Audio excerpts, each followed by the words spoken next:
My finger hovered over the send button. One click, that's all it took.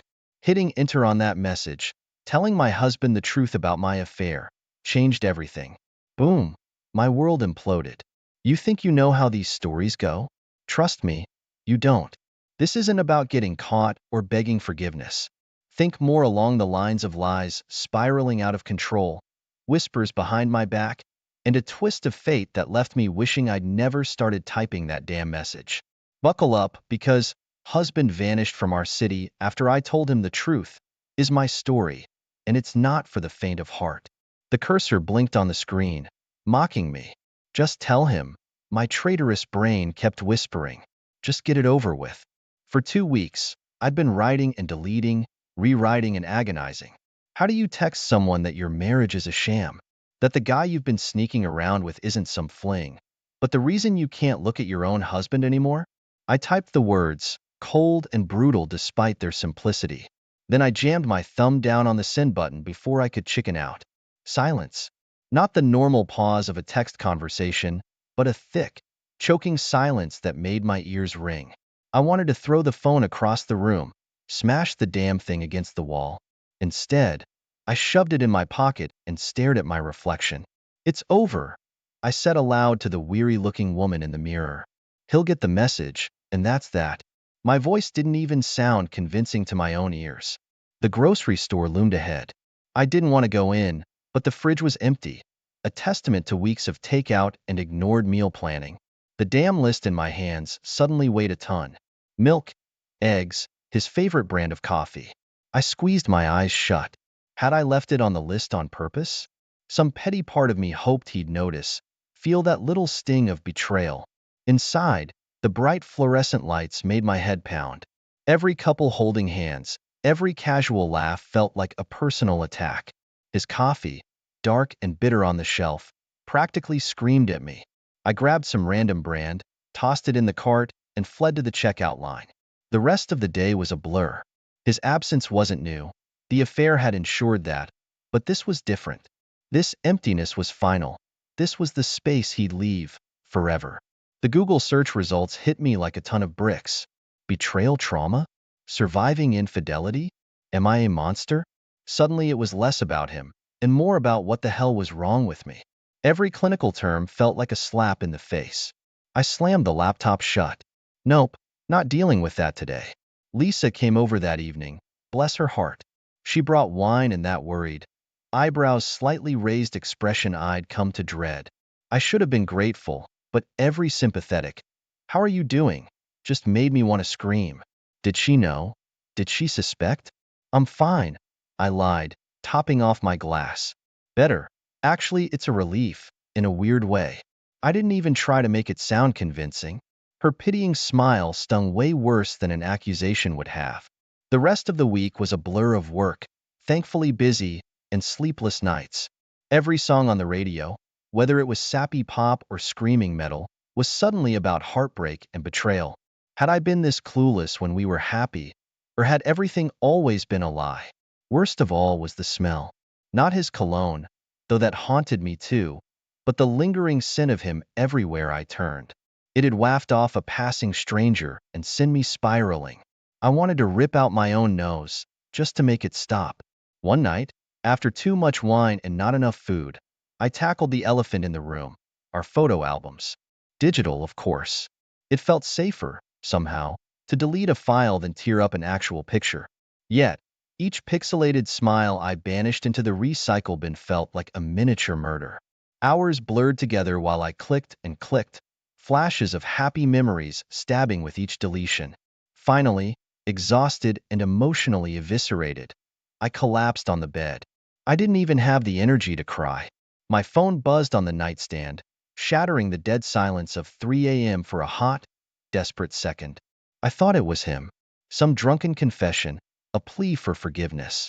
I snatched it up, just a spam text. I chucked the phone aside, but the jolt of adrenaline was enough to banish any hope of sleep. Our last fight played out in my head like a broken record. His shocked face, the way his voice cracked when he finally spoke, the awful words tumbling out of my mouth. The truth, ugly and undeniable. I was the villain. There was no way around it. The days that followed were torture. I became a pro at faking normalcy at work, plastering on a smile and making small talk. But each time my phone lit up, hope flared, only to be smothered by disappointment. Had he blocked me? Disappeared? Worse, was he already with someone new? The internet was no help. His social media, radio silence. A ghost town where our posed, happy life used to be. I obsessed over it, scrolling endlessly. I was part stalker, part masochist. And then, the phone call that made my blood run cold. His mother. Usually, our chats were polite and surface level, but her voice, there was a tremor to it, a hesitation I'd never noticed before. Have you heard from him lately, dear? I'm a bit worried. The unspoken question hung in the air. Did you finally drive him away for good? 1,000 lies raced through my head. It'd be so easy to blame his absence on work, some vague trip, but something made me blurt out the truth, strip bare. He knows about everything. He hasn't contacted me. The silence on the other end of the line was deafening. Finally, a soft sob and a whispered, "Oh, my dear," before she hung up. And then came the guilt. Real, gnawing guilt that was somehow worse than the shame. My hand instinctively reached for his spot on the couch before I remembered. Empty, cold. I shoved a throw pillow there, a flimsy barrier against the void.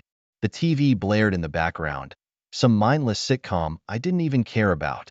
Distraction, that was the goal. It wasn't working. The worst part was the questions.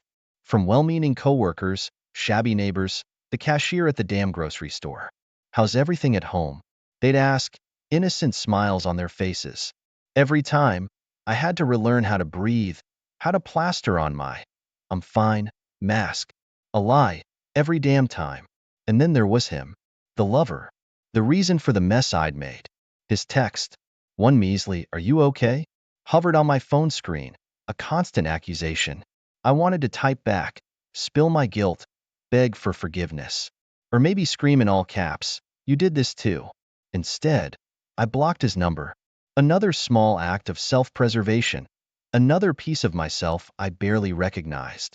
The guilt twisted inside me, a constant hum beneath the numbness. But there it was, flickering in the darkest corner of my mind. Relief. It felt monstrous to admit, but I couldn't deny it. No more pretending, no more dodging his questions, his silent judgment. A terrible freedom, laced with poison. One afternoon, sunlight streaming into the dusty living room felt unbearably bright. I couldn't stay locked up anymore, couldn't hide behind my carefully crafted lies. For the first time in weeks, I ventured out, just to walk, aimless at first, but each step felt defiant. The city didn't magically look different. Yet, something had shifted. I was no longer a ghost haunting familiar streets, but a woman, exposed and vulnerable. The weight of secrets didn't vanish, but it mingled with a strange anticipation now. What next? That was the terrifying, exhilarating question. The morning I swore I'd actually make it into the office, his toothbrush fell out of the bathroom cabinet. It clattered on the tiles, a tiny plastic missile aimed right at my heart. I froze, staring at it, and then something inside me snapped. That goddamn toothbrush was not going to win. I shoved clothes into a backpack, ignored the gnawing worry that I was running away, not just going to work. The train felt like a lifeline, its mindless bustle comforting compared to my own swirling thoughts. Each station I passed felt like another mile between me and the wreckage of my life. But the office wasn't a sanctuary I'd hoped for. His name echoed in unfinished reports. I found myself staring at his empty chair, imagining him there, accusing. My usual efficiency crumbled. I buried myself in menial tasks, answering emails with clipped responses, just to keep busy, to keep my brain from catching up. Lunch was spent wandering aimlessly, pretending to be fascinated by overpriced salads and boutique shops I couldn't afford. The envy was back, twisting in my gut, as I watched couples strolling by. They had what I'd shattered, or did they? The thought was dangerous, seductive. By the time the workday ended, I was exhausted, but the idea of returning home was unbearable. I found myself in a dimly lit bar instead, the sharp tang of whiskey a welcome assault on my senses.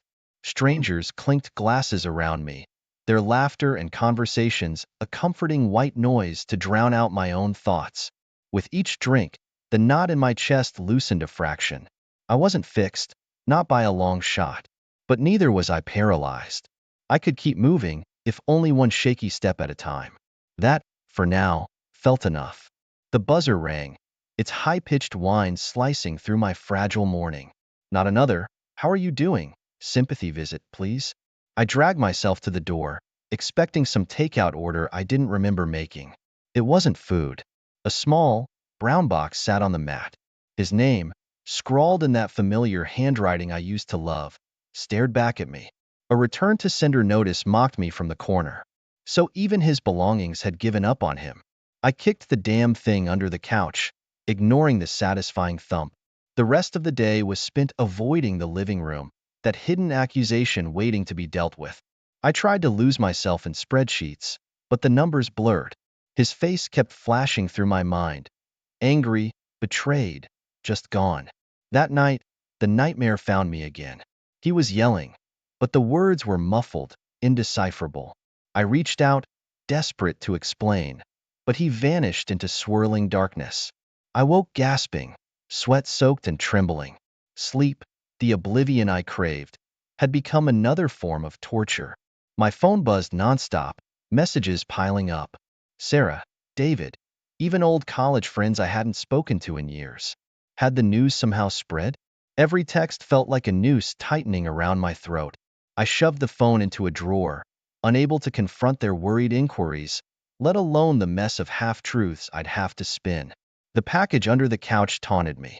It had to be dealt with. Opening it felt like breaking a taboo. Inside, a book he'd ordered, a new hiking backpack, random stuff that spoke of a life now abandoned. Trash or donate, it hardly mattered. The ache in my chest had nothing to do with these forgotten objects. I slumped on the couch, defeated. The space beside me felt vast, an emptiness that mocked my fleeting sense of escape. I was hunted, not only by my guilt, but by the relentless exposure of it. His disappearance wasn't the end, only a terrible, drawn-out beginning. The book I picked up felt wrong. It had been on the bedside table for weeks, one of his choices, and now the sight of it made my stomach clench. But something stubborn in me refused to give up. I forced myself to read a page, then another, willing myself back into some semblance of routine. It was just a book, not a booby trap. Days bled into one another, a blur of work, numb half-attempts at normalcy, and nights haunted by his absence. I'd wander the apartment barefoot in the evenings, the echoing silence amplifying every creak and groan into a potential threat. Was that his footstep? My overactive imagination was painting a fresh kind of hell.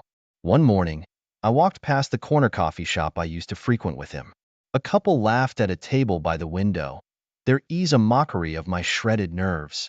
I caught the barista's eye and swore I saw pity flicker across her face before she looked away.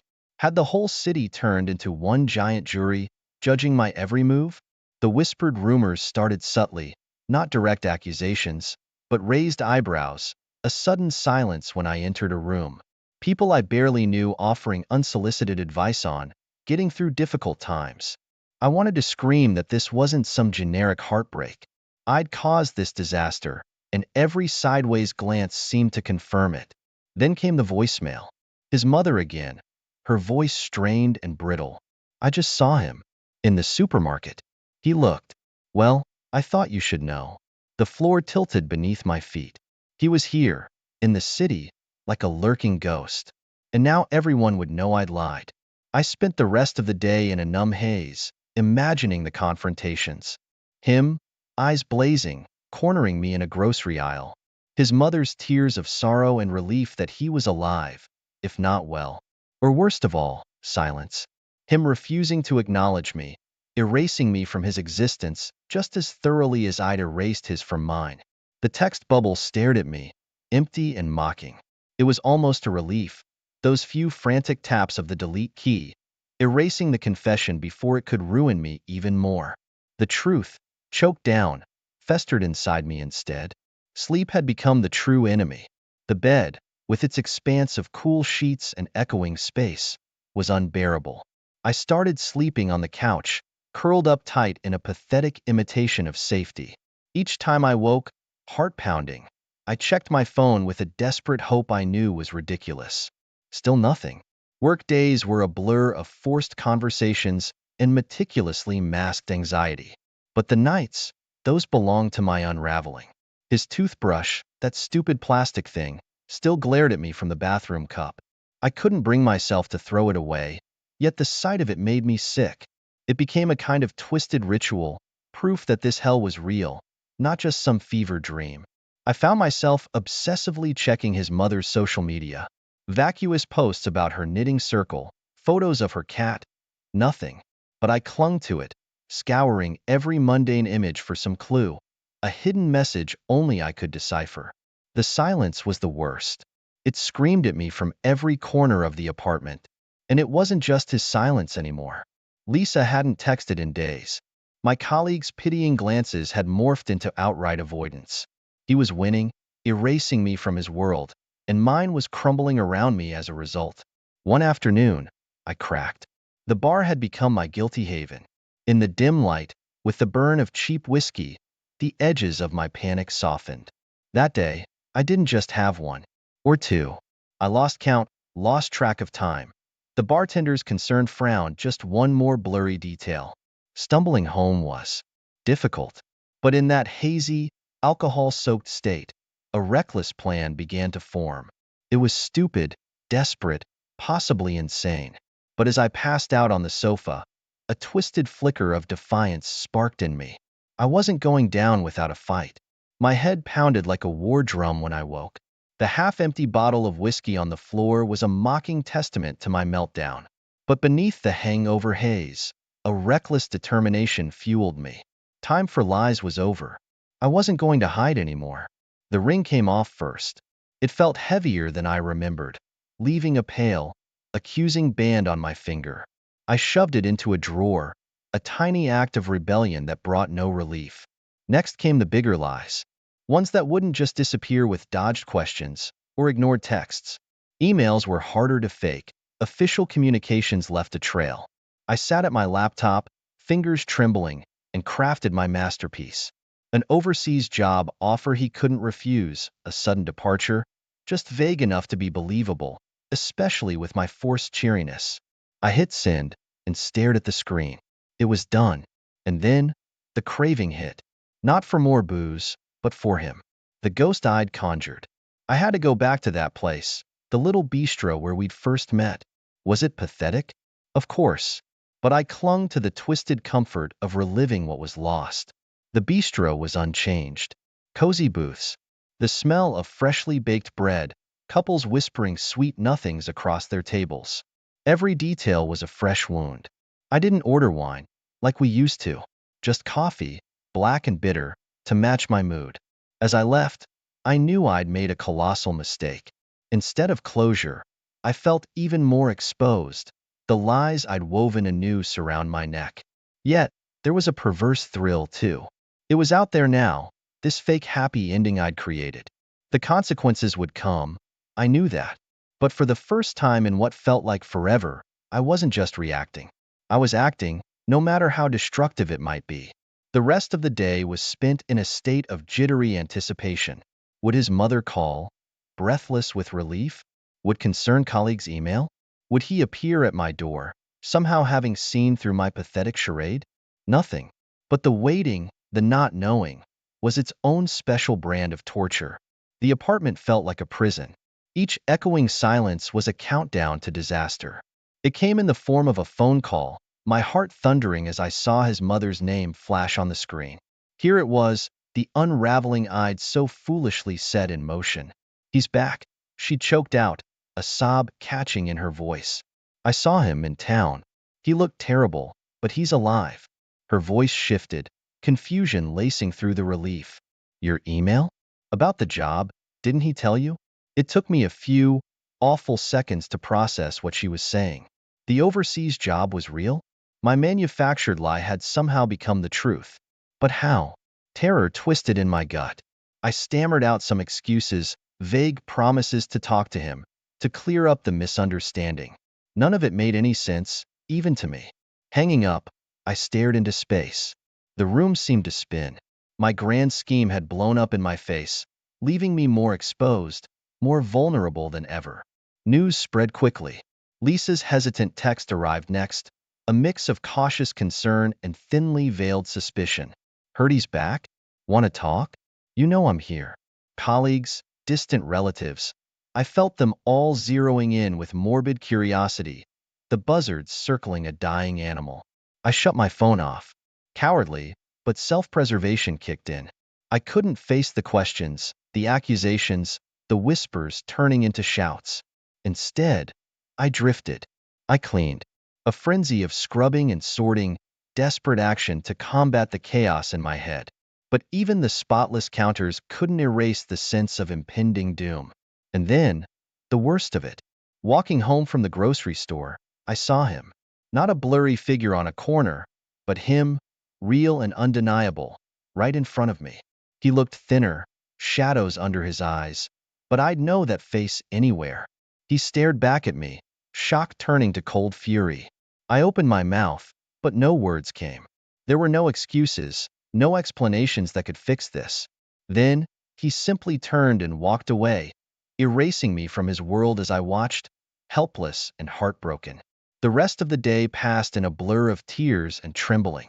I'd craved certainty, and now I had it, cold and terrible. He was back, and he wanted nothing to do with me. Any lingering hope, any delusion of reconciliation? Dead. It was my own doing, and the weight of it threatened to So there we were, in our small but charming Parisian apartment. You know, the kind with those big windows that let in the Paris sun, making even a cramped space feel like a scene out of a romantic movie. That's where I sat, on our worn-out sofa, facing Marie. She was fidgeting with her coffee mug, something she does when she's nervous. I remember thinking it was odd because, well, Marie's usually as cool as they come. Then, out of the blue, she drops this bombshell. Let's try an open relationship, she says, not looking at me, her gaze fixed somewhere on the patterned rug. I almost choked on my coffee. Open relationship? That's the stuff of TV shows, not our life. We were the normal couple, or so I thought. Dinner dates, movie nights, the occasional bickering over who forgot to buy milk, that was us. I remember asking her, half joking, are we not spicy enough? I tried to keep it light, but inside, I was reeling. An open relationship? The idea was foreign, a bit thrilling, and, if I'm honest, terrifying. Marie laughed it off, said something about adding fun to our life, exploring, and not getting too serious. But her laughter didn't reach her eyes. I should have seen it then, the signs were all there. Still, intrigued by the idea, or perhaps by the challenge of it, I agreed. I thought, why not? Could be an adventure. We set some ground rules, talked about honesty and boundaries. Looking back, I was naive, thinking it was all just a playful venture. What I didn't know, what I couldn't have guessed, was that Marie already had someone in mind. Yeah, turns out this wasn't just a spontaneous idea to spice up our marriage. She had a crush, someone she'd met, I don't know, at a gym or a coffee shop. It didn't really matter where. Point is, she wanted him, and this open relationship was her ticket. I found out much later, of course. By then, the damage was done. But let me not get ahead of myself. Back then, in our sunny Parisian apartment, with the smell of coffee and the hint of betrayal in the air, I was still blissfully unaware. I thought we were embarking on an exciting, albeit unconventional, journey together. Little did I know, it was the beginning of the end. The end of us, the end of Marie and me as I knew them. But that's a story for another chapter. For now, let's just say I was a husband, slightly baffled but willing to venture into unknown territory for the woman I loved. How's that for a twist? Okay, so picture this. It's just a regular evening, right? I'm lounging on the couch, the one with the springs that kind of dig into your back, but you're too lazy to replace. Marie's in the shower, and her phone's just sitting there on the coffee table. Now, I've never been the snooping kind, never saw the point. Trust is trust, you know? But lately Marie's been acting all sorts of weird. Like, secretive weird, not her usual self. So, Her phone buzzes. A message pops up, and I see a name. A guy's name, not one I recognize. Curiosity got the better of me. I pick up the phone, telling myself it's nothing, probably just me being paranoid. But as I start reading the messages, man, it hits me like a ton of bricks. They're flirty, too flirty, the kind you don't send to just a friend. My heart's doing this weird sinking thing, and I feel like I'm in one of those bad TV dramas. The messages, they're from him, her crush, the one she's supposedly just friends with, and there it is, right in front of me. The proof that our open relationship was just a cover for her to see this guy. I felt like a complete idiot. Here I was, thinking we're spicing things up, taking our marriage to a new level of openness or whatever, and all along, she's been playing me. I'm trying to piece it all together, you know? Like, when did she meet this guy? How long has this been going on? And the worst part, why couldn't she just be honest with me? I mean, an open relationship is one thing, but this was just betrayal, plain and simple. Marie comes back from the shower, and I'm just sitting there, her phone in my hand, feeling like my whole world's turned upside down. She sees the look on my face, knows instantly that I've seen the messages. The room goes silent, like one of those moments where you can hear your own heartbeat. And that's how I found out. That's how I discovered the truth about Marie and her so-called crush. The open relationship, it was all a lie, a facade to hide what was really going on. It's funny, you think you know someone, you trust them with your life, and then one day, you're sitting on your not-so-comfy couch, and everything you believed in just crumbles to pieces. Before we dive into the next chapter of this roller coaster story, I've got a small favor to ask. If you're enjoying this tale of love, adventure, and unexpected twists, how about showing some love? Hit that like button to let me know you're on board. It's a simple click for you, but it means the world to me. It's like a virtual high five, telling me to keep the stories coming. And hey, why stop there? Go ahead and hit subscribe, too. Trust me, you don't want to miss what's coming up next. Okay, so this is the part where things get real. I'm standing there, in the middle of our living room, heart pounding in my chest. I've got to confront Marie, right? But man, it's like my feet are glued to the floor. Finally, she walks in, and there's no turning back. I start off, trying to keep my voice steady. Marie. I saw the messages, I say. She freezes, like a deer caught in headlights. For a second, there's just silence. Then the floodgates open. She's talking a mile a minute, trying to explain, justify, whatever. She's saying it's not what it looks like, that they're just friends. But come on, who's she kidding? I'm listening to her, but it's like I'm outside my own body, watching this whole scene unfold. Inside, I'm a mess. My stomach's in knots, my head spinning, but on the outside, I've got to be calm, collected. It's surreal, like watching a play where you know all the lines but can't believe they're being said. Then I just blurt it out. You need to leave, I tell her. It's harsh, but what else can I say?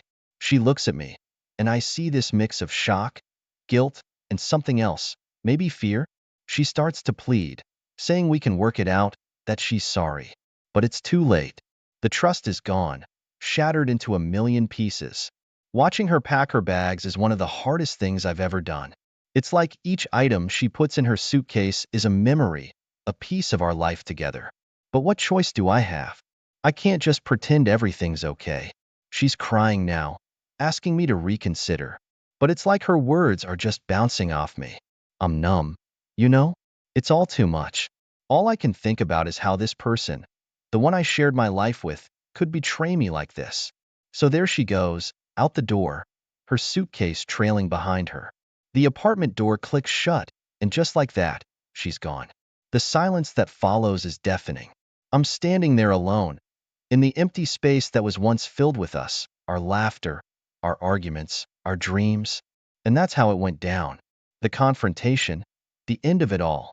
Just me, in our once happy home, trying to figure out how everything I believed in could crumble so quickly. It's a tough pill to swallow, realizing that the person you loved isn't who you thought they were. But life's like that, I guess. Full of surprises, not all of them good. So, here's the deal. The apartment's never been quieter. You know how some places have a vibe, a sort of hum of life? Well, ours just lost it. Every corner, every piece of furniture reminds me of Marie. It's like living in a museum of our past, except there's no one visiting. My friends and family, they're great, always checking in, offering to hang out, or just listen. But honestly, I just want to be alone. It's easier to process everything without someone constantly asking how I'm feeling. Don't get me wrong, I appreciate their concern, but solitude feels more comforting. Work becomes my escape. I throw myself into it like never before. Reports, meetings, deadlines, I welcome it all. It's easier to focus on tasks than on the mess that's my personal life. And when I'm not working, I'm rediscovering old hobbies. Photography, which I hadn't touched in years, suddenly seems appealing again. It's like I'm trying to capture moments, freeze them in time, maybe to make sense of everything that's happened.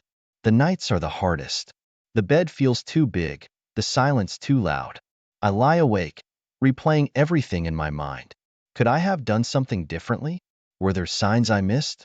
It's this endless loop of thoughts, and I can't seem to break free. Marie's absence is like a gaping void, a constant reminder of what used to be. Yet, there's this weird sense of relief too.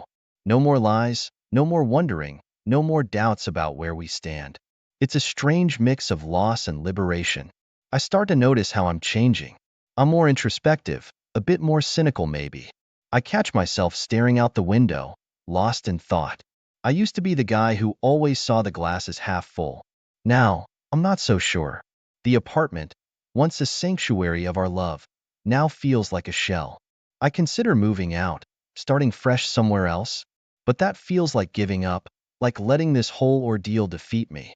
So, I stay, surrounded by memories, yet oddly detached from them. In a way, Marie's absence is a wake-up call. It's forcing me to confront myself, to question what I want out of life. It's a journey, one that's painful, confusing, but maybe necessary. It's about finding who I am without her, which is something I hadn't thought about in a long time. And that's the aftermath. Me, alone in our apartment, trying to piece myself back together. It's a work in progress, a day-to-day struggle, but I'm getting there, one step at a time. The future's uncertain, but for the first time in a while, it feels like it's mine to shape. You know how life has a funny way of throwing curveballs? Well, mine became a series of awkward run-ins with Marie. It's like the universe was playing some cosmic joke, making sure we bumped into each other in the most random places. Take this one time at the supermarket. I'm there, minding my own business, trying to decide between cereal brands, and bam, there she is, in the same aisle. It's like we both freeze, not sure what to do. Do we talk? Do we ignore each other? It was like this weird dance of uncertainty. She looked like she wanted to say something, but words just hung in the air, unsaid. Or that time at the local cafe? I'm sipping my coffee, lost in thought, and who walks in? Marie, of course. She spots me and there's this moment, where our eyes meet. It's charged with all these emotions, regret, longing, maybe a bit of hope on her end. She hesitates, then walks over to say hi. We exchange a few awkward pleasantries. The whole conversation feels forced, like we're strangers trying to be polite. And don't get me started on the time near my office. I'm out for lunch, turning a corner, and there she is, just a few feet away. We both stop. It's almost comical, like a scene from a sitcom. The air's thick with tension, the kind you can cut with a knife. She looks different, a bit worn out, like she's carrying the weight of the world. In each of these encounters, I can tell she's regretful. It's in her eyes, the way she looks at me. There's this longing, like she wants to turn back time, undo everything. She even hints at it, dropping subtle comments about missing us, wanting to talk things over. But I just can't go down that road again. I stay polite, keep my distance. It's not easy, you know? Part of me still cares, still remembers the good times. But the other part, the one that got betrayed, that's the part that keeps me firm in my resolve. I can't just forget what happened, can't just open myself up to that kind of hurt again. So, I keep it civil, but distant. Each encounter leaves me a bit rattled, stirs up feelings I thought I had buried. But I remind myself why things ended, why I can't go back. It's a constant tug of war inside me, but I'm holding my ground. Life, with its unexpected encounters, keeps testing me.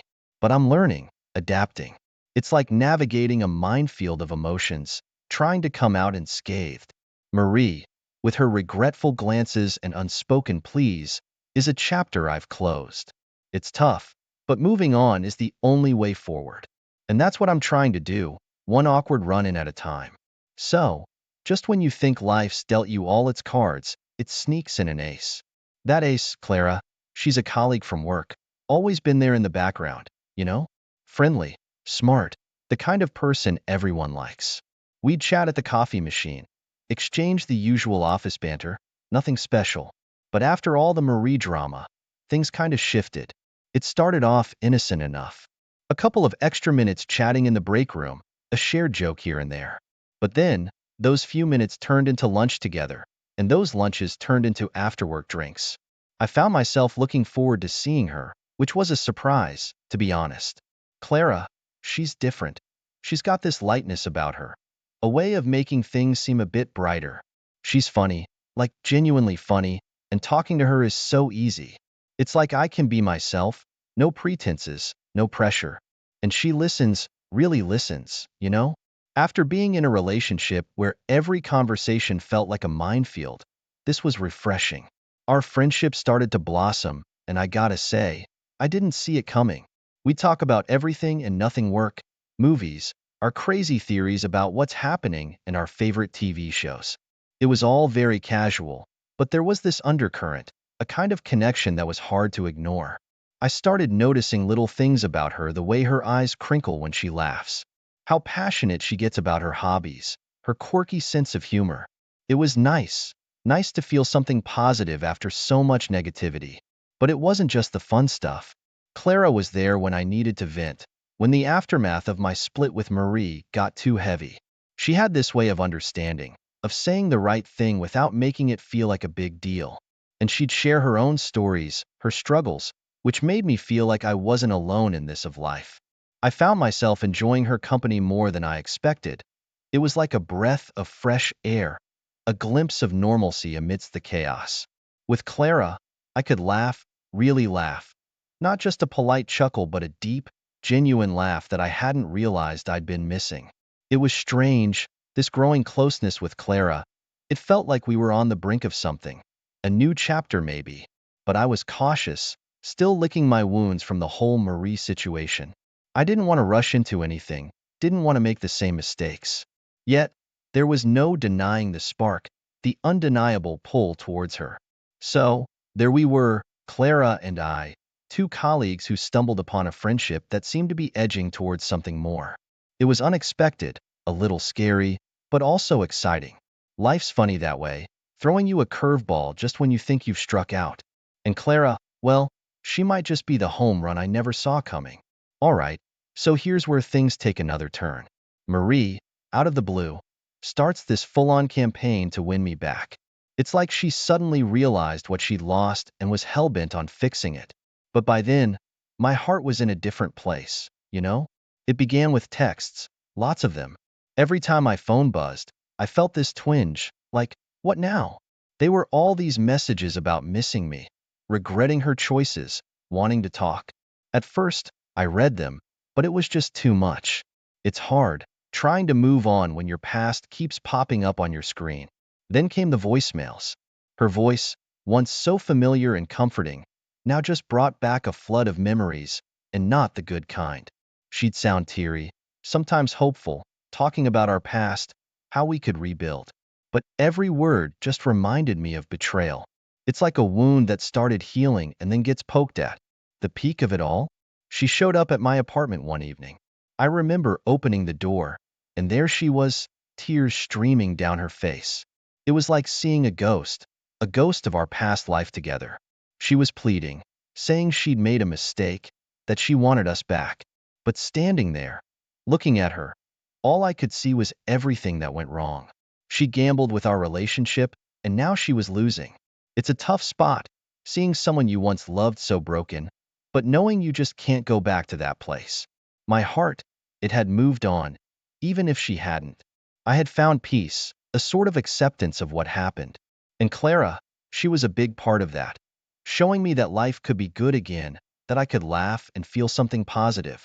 I told Maria I couldn't go back, that too much had changed.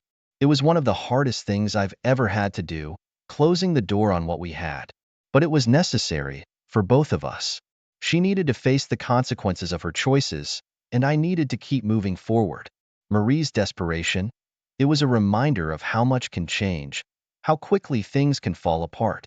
But it also showed me how much I had grown, how I could face tough situations without falling apart myself. So, I watched as she walked away, her shoulders slumped, the finality of our conversation hanging in the air. It was a chapter closing, a painful but necessary end. Life's about choices, and sometimes, you have to choose to protect your own heart, even if it means saying goodbye to someone you once thought you'd spend forever with. So, here we are, the final chapter of this wild ride. Picture this. I'm sitting in this quaint little cafe with Clara. It's one of those cozy places with mismatched chairs and a buzz of quiet conversations. We're sipping on our coffees, laughing over some inside joke. There's this ease between us, like we've known each other for years, not just colleagues who stumbled into something more. The connection with Clara, it's different. It's light, it's joyful, and it's honest. We're just being ourselves, no drama, no heavy past weighing us down. She's got this laugh, right? It's infectious, and before I know it, I'm laughing too, genuinely happy. Then, as if on cue, Marie walks past the cafe. It's like one of those movie moments, everything slows down for a second. She glances through the window, and our eyes meet. It's brief, but it's loaded. In her eyes, I see it all, the regret, the realization, the loss. She knows she's lost everything we had, the life we built together. For a moment, I feel this pang of something. Not regret, but maybe a hint of sadness for what could have been. But it's fleeting because right then, I turn back to Clara, and it's like the sun breaking through the clouds. I'm struck by this wave of clarity. I've moved on, really moved on. Clara's looking at me, a bit puzzled by the sudden shift.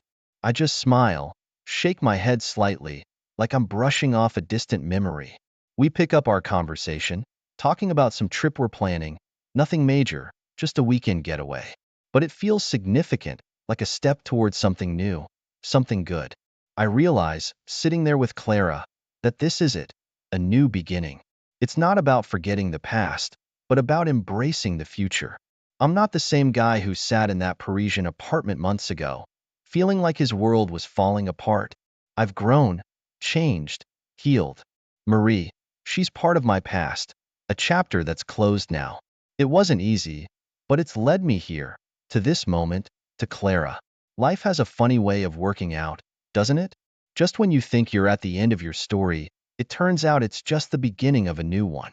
So, as Marie walks away, disappearing into the crowd, I feel this sense of peace. I'm ready to start this new chapter with Clara, to see where this journey takes us. It's exciting, a little scary, but mostly, it's full of hope. And that's how the story ends, not with a dramatic finale, but with a quiet promise of new adventures, new laughter, and new, those cheesy rom-coms where the girl stares at her ring, all glowing and happy? Yeah, that's so not my reality anymore. My wedding ring feels more like a shackle than a symbol of love. It sits there, a constant accusation whispering, you broke your vows, you destroyed everything. Hell, if I focus hard enough, I swear I can hear the tiny metal links rattling. The worst part isn't even the ring. It's the damn scent of him that clings to me. Not even his cologne. Those bottles stand untouched now, but that intimate smell that's purely his. That subtle mix of soap, his natural warmth, and that weird hint of sunshine his hair picks up. It used to be my safe haven, a promise of comfort. Now it's an assault, a tainted reminder of everything I've thrown away. His touch.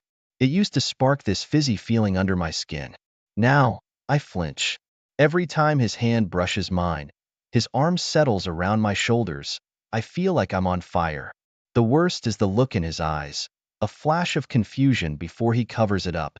He knows something's wrong, senses the shift between us, but can't figure me out.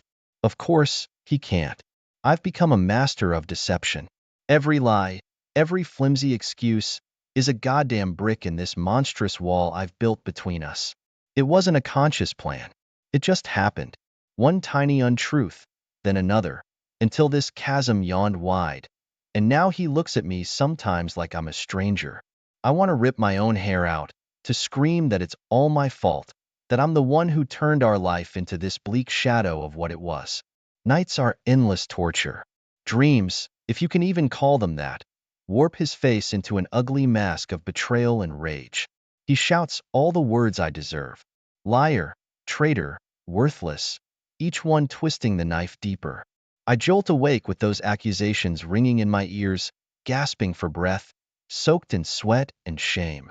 He sleeps beside me, breathing slow and even, while I inhabit the role of the worst kind of monster, a deceitful wife.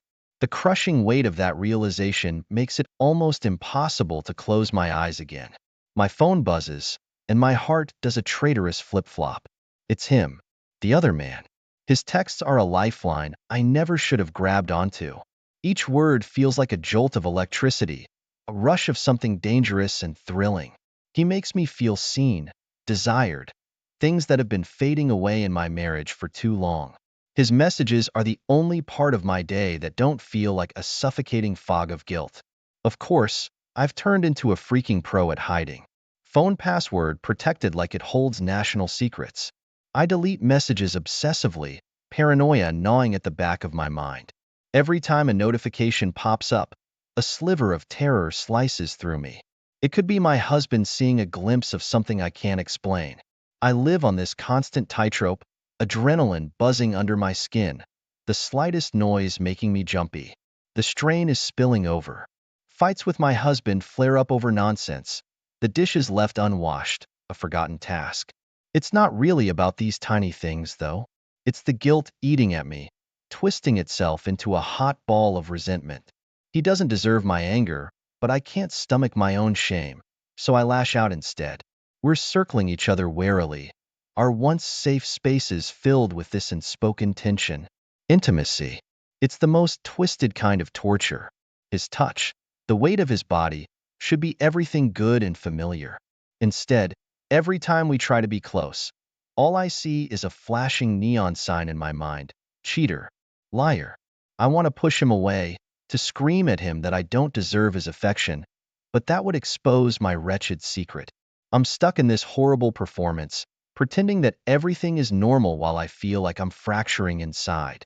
Then came the day I decided, or maybe just gave in to the inevitable. The first actual meeting with the other man. A clandestine coffee date on a lunch break. My lies to my husband flimsy and rushed.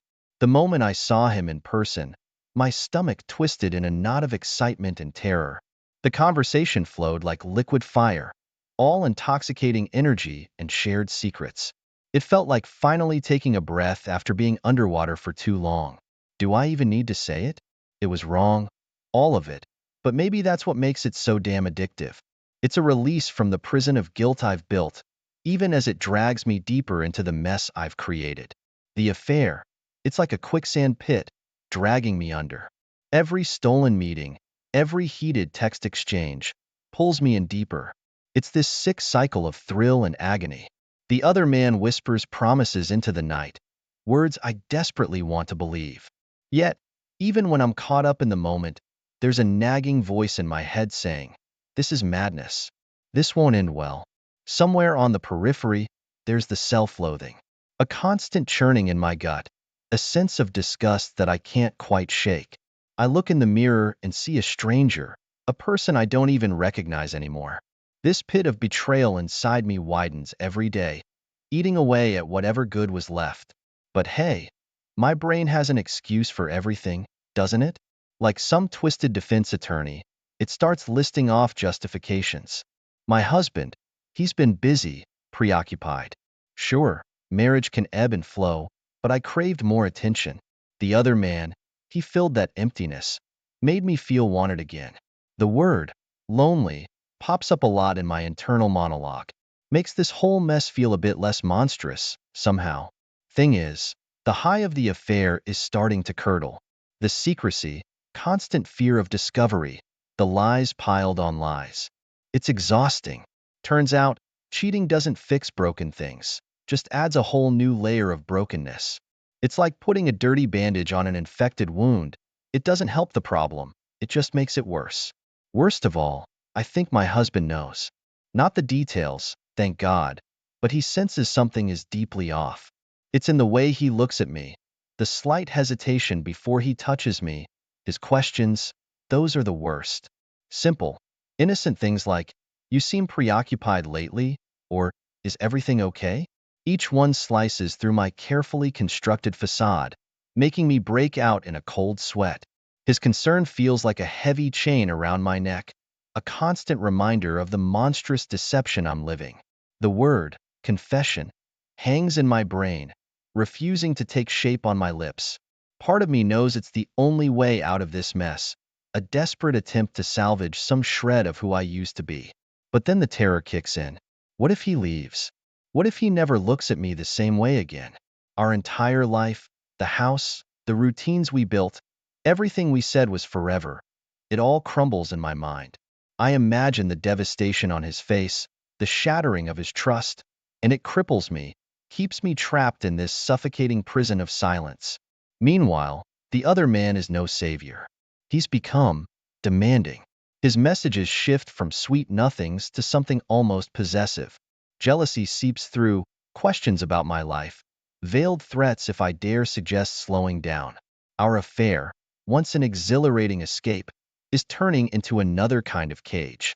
He's not some knight in shining armor, he's an anchor dragging me to the bottom. And then the slip, the almost inevitable close call.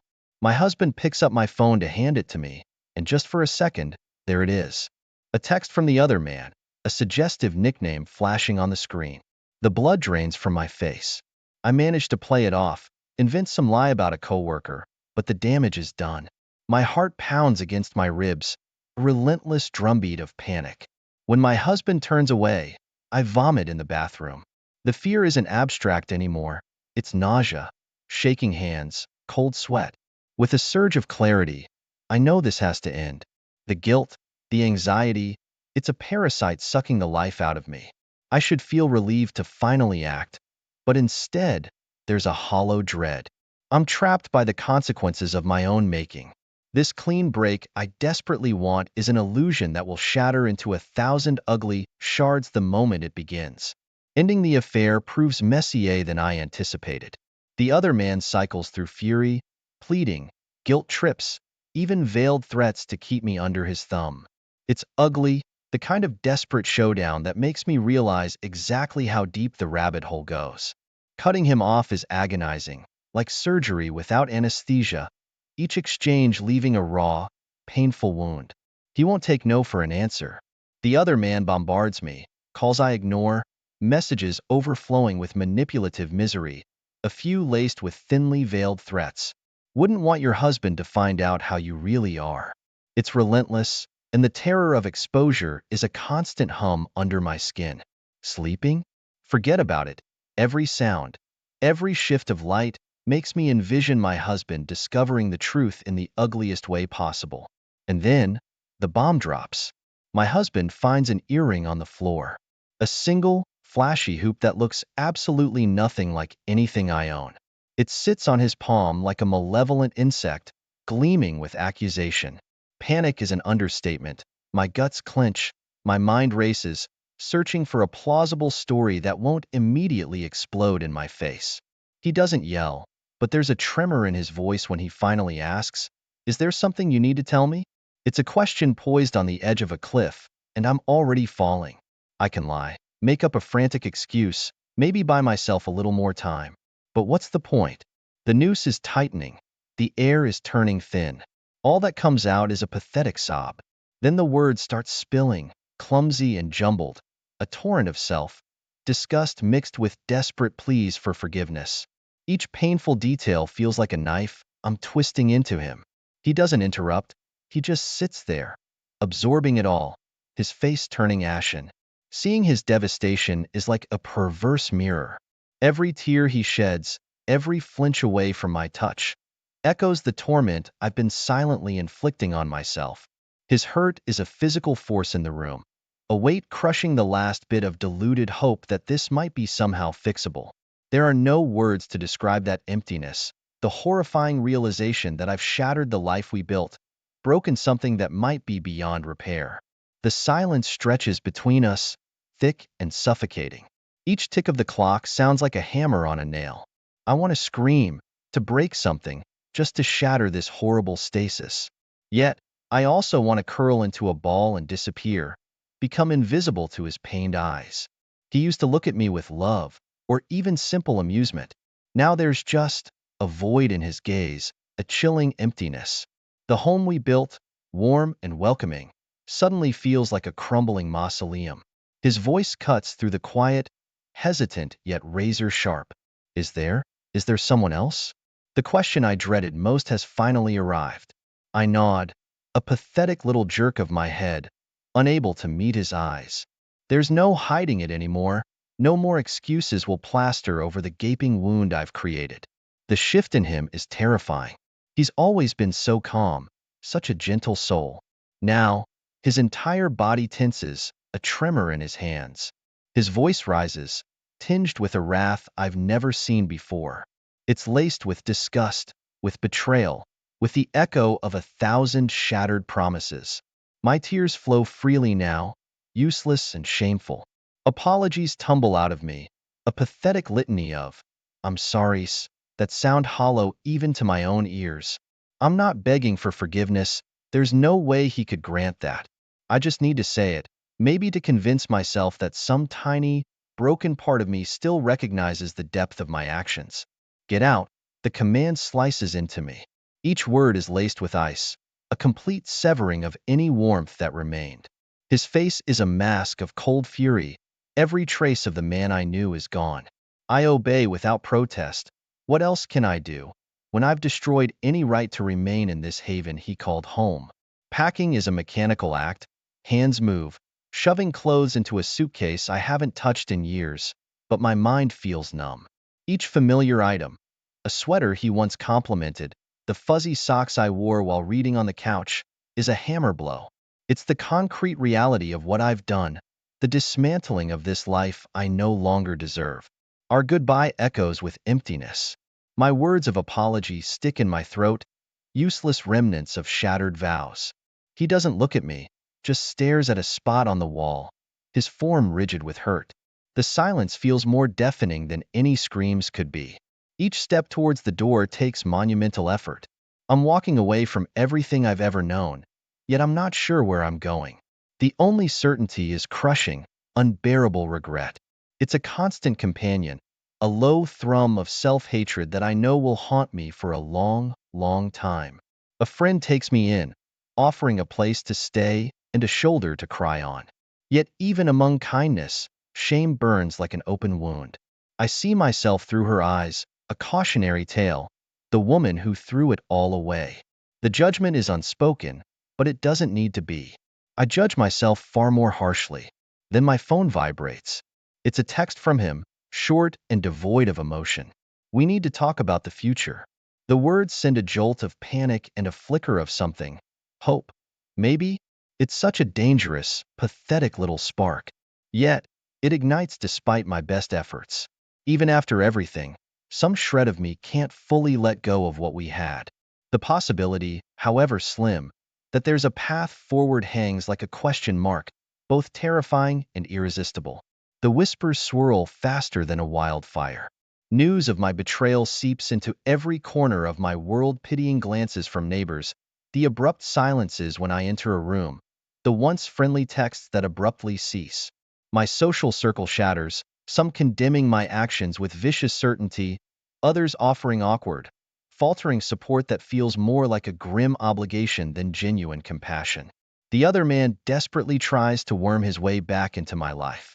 His calls and messages make my skin crawl. It's like finally seeing him clearly, his empty promises, the possessiveness masked as care. I block him with a ruthless resolve that's a stark contrast to how easily I fell for his manipulation before. No more games, no more poisonous contact. He was a symptom of my brokenness, not the solution. Sleep becomes my enemy. Each night replays the worst of it all. My husband's shattered face, the cruel words hurled at me, the crushing weight of my mistakes. It's an infinite loop of guilt and despair, the dark hours stretching into an abyss haunted by relentless introspection. I see my choices with brutal clarity, knowing they're inked permanently into my story. My hand hovers over his name in my phone more than once. Finally, with a mix of dread and a sliver of desperation, I type a message. Words can't fix what I broke, but they're the only bridge I can try to build across this chasm. It's a small step, sending that tiny text filled with vulnerability and fear. There's no guarantee he'll respond, but clinging to the numbness isn't an option anymore. We choose to meet in a quiet coffee shop, neutral territory tainted by painful memories. It used to be our spot, a place for easy conversation and shared laughter. Now, the air between us feels thick enough to suffocate. His eyes are guarded, etched with a weariness that mirrors the exhaustion burning through my own soul. We're strangers bound by a shared history, and the path back to any kind of understanding, if it even exists, looks impossibly long and steep. Our conversation isn't pretty. It's a raw, messy excavation of the past. His voice, once so familiar, now rasps with barely contained hurt. How could you? And what was I not enough? Hang heavy in the silence between us. My answers are clumsy, a tangle of self-hatred, confusion, and stumbling apologies. Neither of us has the language to navigate this wreckage, but there's a desperate need to somehow try. The suggestion of therapy comes with a sigh of defeat. It's not a magical fix, we both know that. Reconciliation might be a distant star, something to squint at rather than reach for. But maybe, just maybe, there's a path toward understanding in this clinical space, a safe place to dissect the ruins of what we once were. The therapist is gentle but unflinching. Her questions cut like scalpels. Why? Is the constant drumbeat. Why risk everything? Why him? Why not seek help within the marriage? My explanations feel flimsy, even to myself. I talk about feeling invisible, about craving something I couldn't define. All of it sounds so pathetic when laid bare. And always, the question hangs unspoken. Was it worth it? We spiral into familiar territory, old resentments flaring amidst the ashes of my betrayal. His voice cracks as he lists my wrongdoings, a litany of deception and pain. My own tongue lashes out in self-defense, the same arguments echoing emptily in the sterile room. It's a sickening loop of hurt, a broken record neither of us can quite stop yet. My apologies are nothing but noise at this point. Even to my own ears, they lack sincerity, a mere formality rather than an attempt to bridge the yawning gap between us. Actions, not words, are the only thing that might matter now. But I'm paralyzed, unsure what those actions should be, terrified that nothing I do will ever be enough. The waiting room of my individual therapist's office feels like a confessional booth.